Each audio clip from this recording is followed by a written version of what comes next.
The following segment is sponsored by Daniel A. White and Associates. It does not necessarily reflect the views of WDEL or Forever Media.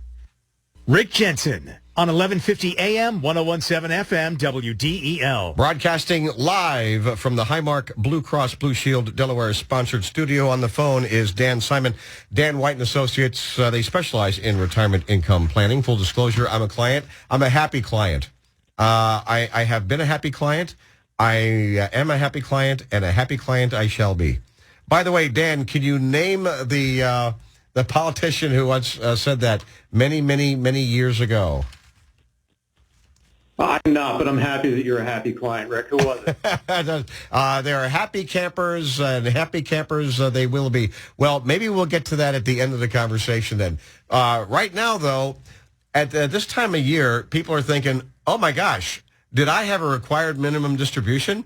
Did I have to take money out of my retirement account? I saw what you sent to me. I'm thinking, wow, is this happening a lot, Dan? It happens more often than you think because a lot of times people have multiple accounts and they think they took it from the right account. They may have taken it from the right account, but they may have had another account that was required to take a distribution. With laws changing, the RMD age has now been pushed back to 73. So previously it was 72. So if someone turned 72 last year and may have not taken that RMD out, they do have until April 1st of this year to get that taken care of, but they would also have to take one out for 2023 as well. For individuals who are turning 73 this year, they are required to take that RMD. They can defer it until April 1st of next year as well. But again, potentially puts them in a position of having to take two RMDs in one calendar year. From a tax standpoint, may not be advantageous. Years ago, when I was caring for my dad, he first moved here to Delaware. I got him an apartment, and I was taking care of the guy. And that meant that I had to take a look at his taxes, and I had never done that before. So when I did, and again, at this time he was in his, I say mid-70s, about mid-70s, and he had not been taken out, like 76, 77 years old, and he had not been taking out his required minimum distributions from his retirement plan at all for like a couple of 3 years. I thought, oh my God, what do we do? So I talked to the accountant, and I asked the accountant, oh my God, what do we do? Right? Same thing. And he said, well, what we'll do is we'll file an appeal with the IRS and let him know he hadn't been doing this because of lack of cognitive ability, which is true. He wasn't as bad as, of course, he was in his 80s, but he was lacking cognitive abilities at some level. And then say, we're going to, prayer for forgiveness, and we'd like to pay the taxes and take the money out. And they did that. I was quite surprised. I was pleasantly surprised. They didn't hit him with any fees, any fines, anything like that. They said, oh, okay, if this is the reason, got it, and there's somebody else handling the taxes now. And he said, yes, there is.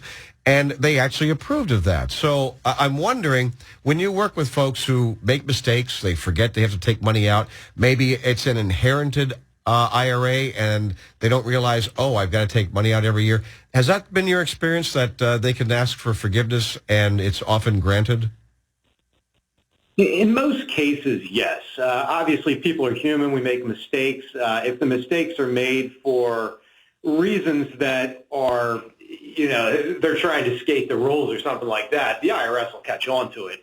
But if it's a case, like you just laid out with your father, where someone's lacking cognitive ability, getting older and simply forgot or wasn't aware of it, beg for forgiveness, offer to pay the taxes, get the money taken out as soon as possible, because the penalty used to be 50%. They just dropped it to 25%.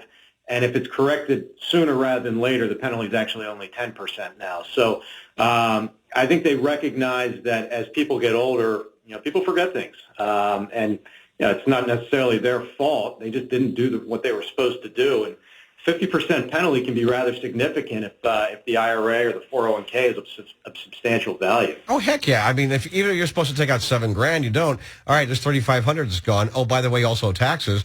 And you take out less money, right. A significant amount less money than if you had actually remembered to do it. Now, you're talking about the regular RMDs, and how old do you have to be now when you're required to take money out of your retirement account? 73. 73. All right. And what you're saying, if you forgot to do it in December or whatever, you can do it now, but you also got to take out this year's as well. Yeah, so if somebody turned 72 last year, and last year the RMD age was 72, that would have been their first year RMD. They do allow you to defer that first year RMD until the end of the first quarter, so April 1st of this year. They could satisfy that without any penalty, but then they would also have to take one for this year. So again, to take it a step further, if somebody turns 73 this year, technically speaking, they have until April 1st of 2024 to satisfy that distribution. But then they'd have to take two out for that year. Good to know. And folks, if you're listening to this going, huh, what? Well, then do the smart thing. Just give Dan Simon or Dan White a call at 888-690-8820.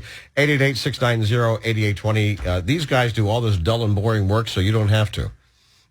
And they do all the dull and boring work so that you don't get hammered financially as well.